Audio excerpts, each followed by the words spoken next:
Allison.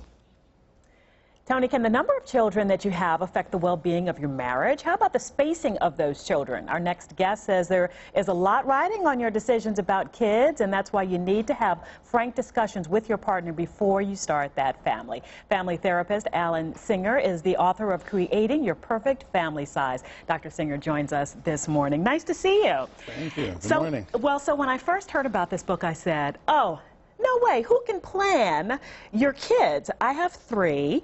One was my bonus baby, and the third one I did plan because I wanted to, sorry Spencer if you're watching, I was hoping to have a boy. Of course it's a girl, so it's kind of like nature decided for us, but you say doesn't have to be that way, right? Right. My concern also is the high divorce rate in this country.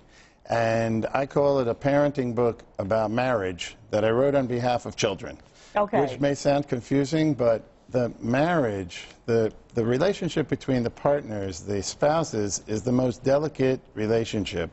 It's man-made, it's created, and I feel often it gets put on the back burner during child rearing.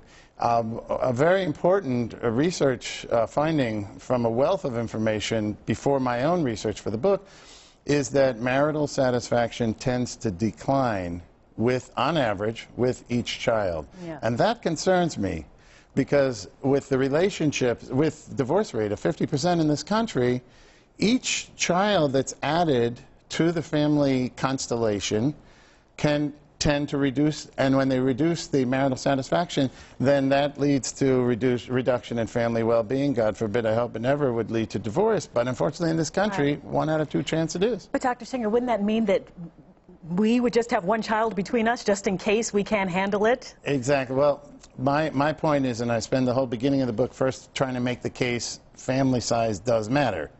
A lot of people over my 3 decades of being a family therapist have said to me, it doesn't matter how many children you have.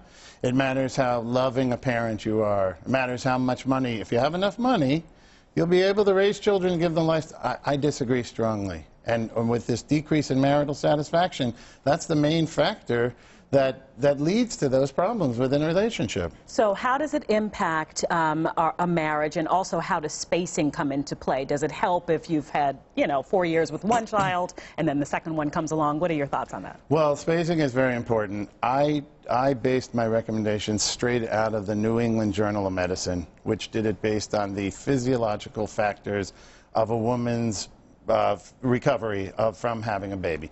Their general guidelines, this isn't everybody has to take it to the letter, but no less than 2 years, no more than 5 years. That's general guidelines, again, having to do with the physical recovery. I think it also makes sense just in terms of having the recovery period. Again, my thing that I'm pushing is the relationship. And it gives you enough time without having the sleep deprivation experiment going on with a young baby at home. It gives you the time to be able to put that couple's relationship back on the front burner. Some couples will put the relationship between each other on the back burner from the birth of the first child, and in your case, when you have 3 children, so let's just say it's about 25 years that couples will say, well, we have to raise the children, then we'll get back to dating and couples time and enjoying each other's company. I say that's a big mistake. And that's why I say it's a book on behalf of children. There's nothing more important for the sake of the children than the spouses to put a high priority on their relationship.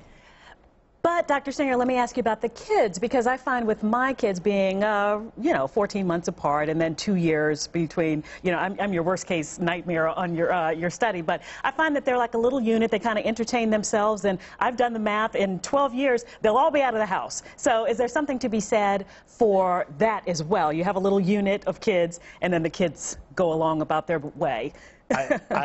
Having them doing the right job, and then they move on. No, I like the logic. The logic is excellent. Okay. In fact, part of the book is that I interviewed 50 families of all types of different sizes. I found very interesting that often in large families, 6, 7, 8 children, there were different subgroups, and there was a manager, so to speak, or an oldest sibling of a different group. And when I would talk to some of those children too, they would say, no, I felt like the oldest child. Right. Or the opposite. If there were 2, 3 children and then there was a big gap to the next child, they would say, no, I felt like I was raised like an only child.